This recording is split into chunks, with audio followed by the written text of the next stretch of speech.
When I was 10 years old, I transferred from a public school in Japan to an American school in the Philippines. I love your nails. My name's Ria, were the words said to me on the first day of school by the girl seated next to me. My nails were painted by my mom, a bright cerulean gradient covered in shimmering gems, and I was so proud of them. But my joy at her compliment quickly disappeared, and in turn I was resorted to what I was conditioned to do, which was to say, "What? No, they're not that great." Then there was this awkward, still moment of silence where it felt like she was waiting for something. And I had no idea what she wanted because in Japan, she would have insisted upon this compliment. Instead, I had no idea what she wanted. English was new to me, and in fear of saying the wrong thing, I said nothing. Then thankfully, the girl across from us spoke. "I love your hair," she said. And Ria said, "Oh my gosh, really? Thank you." Ria looked so happy. They both looked so happy. Only looking back at this now, I realized that my quick rejection of compliments was something I learned from my Japanese background. It was not something my friend Ria grew up with.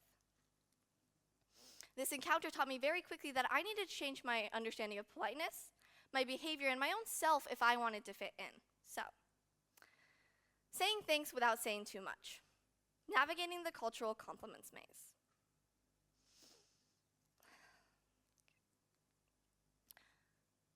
As my English has become much stronger than my Japanese, I think I greet more people with a compliment than saying hello today.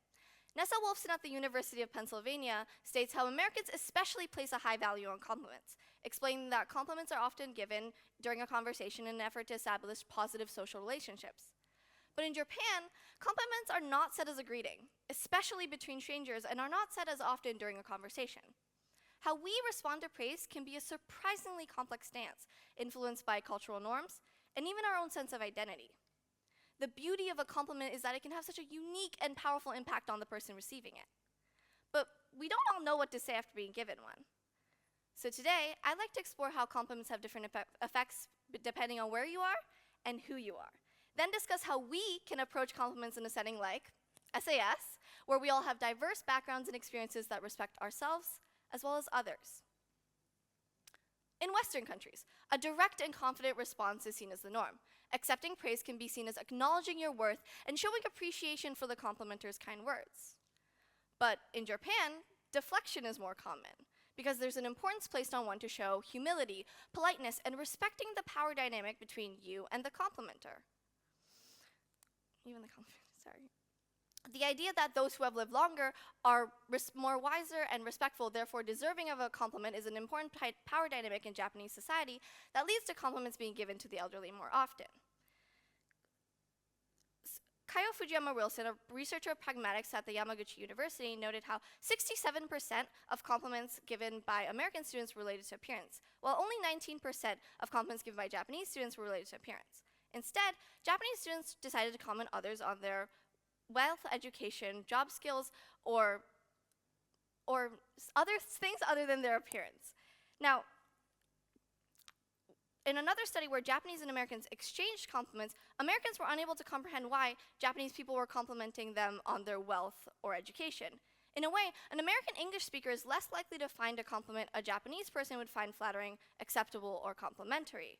These key differences in the type of compliments and the power dynamic during interaction, because in Japanese society, it was also found in a study that Japanese people complimented someone older, while Americans were more likely to compliment someone they perceived to be an equal. So these key differences in a power dynamic during an interaction, or simply the type of compliments that are more common when having a conversation, can be factors when considering why your compliment was not well received, even if you found it to be appreciative. Within cultures, gender roles can also play a part in how one receives a compliment. Dr. Tricia Tang, who specializes in linguistics at the University of Kaohsiung, looked at how Chinese female speakers responded to compliments. The participants' ideas of gender roles heavily influenced the way they responded to compliments. Yu Yuan at the Indiana University surveyed Chinese in Kunming and found that Chinese women were 16.5% more likely to have a response to a compliment compared to Chinese males. Dr. Tang explains that there's often an expectation to appear grateful embedded in patriarchal societies. However, I don't believe this to always be the case, because in Japan, deflecting the compliment is more common especially for women, because traditionally in Japanese societies, appearing more gentle, polite, and modest is important. In a journal study conducted by Fukushima University, Japanese women chose to respond in a negative to neutral way to compliments, while males were more likely to respond in a positive way. This is likely because Japanese women tend to need to reject compliments than accepting. Accepting the compliment can show that they are acknowledging and agreeing with the compliment, traits of confidence often associated with masculinity. In another patriarchal society, like the United States, a similar yet different response is seen. Because Peggy Miles at the University of California conducted a study and found that female students rejected more compliments, while Americans were more likely to accept, similar to Japanese culture. However, Danielle Del Pior believes this is the case because at the University of Pennsylvania because American women believe that accepting compliments allows others to impose social penalties. These are just broad brushstrokes of the contemporary debates around culture, gender, and compliments. Today, I chose two cultures of my own, Japanese and American, to examine, as well as Chinese culture, which I just stepped into. However, these topics lie much beyond that, and there are many ways to examine how we accept compliments. The key to navigating this tapestry begins with sensitivity and vulnerability. The beauty of diversity lies in the countless nuances that paint the canvas of human interaction. Compliments can give us a unique and newfound confidence and strength. They can also increase happiness and well-being.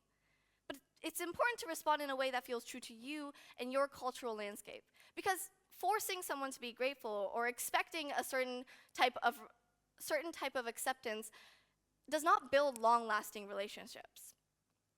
Therefore, a smile and a heartfelt thank you, or even rejection, can both be beautiful and respectful ways to say, I see you, and I appreciate your kind words. Learning more about ourselves and the world around us allows us to understand more about ourselves and those who we surround. Thank you.